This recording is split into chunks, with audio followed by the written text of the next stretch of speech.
Hello mga mamis, ngayon magluluto tayo ng adobong kangkong. Una ay magpiprito muna tayo ng baboy.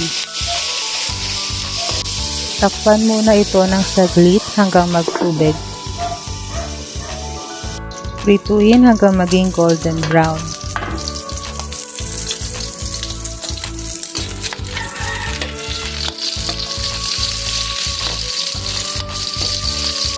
Tapos igisa ang sibuyas.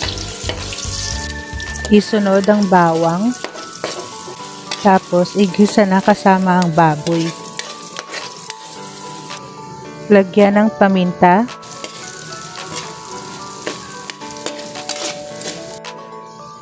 Sunod naman ay ilagay mo ang kangkong. Haluin lang natin ng konti. Sunod naman ay ilagay ang toyo. Tapos ilagay naman ang suka.